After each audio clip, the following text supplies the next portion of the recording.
Today we're having a truck rodeo here at Performance Foods in Florence, South Carolina, and you can see we got some inflatables out here for the kids. They got a slide, they got a pirate ship, they got a castle, they got all kind of cool stuff. Everybody's having some food, some snow cones. They went out and got some Bojangles this morning. It's pretty cool. Everybody's having a good time. They got some t-shirts to give everybody away. There's a little challenge for the kids. Also, we're going to have golf cart challenges. Right now, there's some guys competing in the truck rodeo.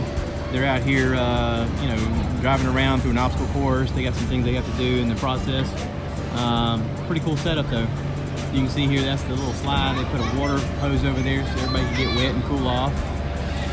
Little obstacle course for the little kids with slides and stuff, and a bouncy house and slide, all kinds of neat stuff. But pretty darn cool. That's one of our prizes that we're giving away is this acorn smoker grill. But yeah, I got some drone video. I brought the old contraption out with the iPad on it and got some aerial shots. I'm gonna have to edit some stuff in there so you guys are not gonna be bored just watching me fly around. But it should be pretty cool.